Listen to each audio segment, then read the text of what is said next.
how to use BetRivers Cash Out feature. Now, cash out feature is actually different from withdrawing your money. So cashing out means you want to cash out your bets that you have and cash out the winnings.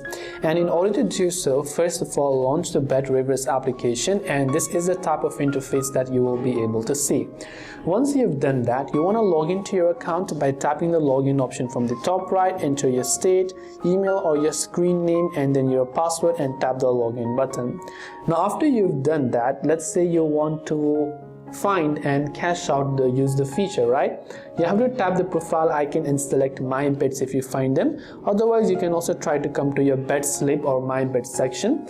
Over there you can see all of your active wagers where you can find the eligible bets. So you can look for bets with the cash out option available. This will be clearly displayed next to eligible bets. Then you can simply review the cash out offer. So you can check the current cash out value, which is based on the live status of your bet and updated odds. Once you confirm the cash out, you can tap cash out button, review the details and confirm to settle your bet instantly. This way you'll be able to use the cash out feature on BetRivers app. I hope the video helped you. If you have got any further questions, feel free to also leave them down in the comment section below. As always, thanks for watching till the end, and see you in the next video.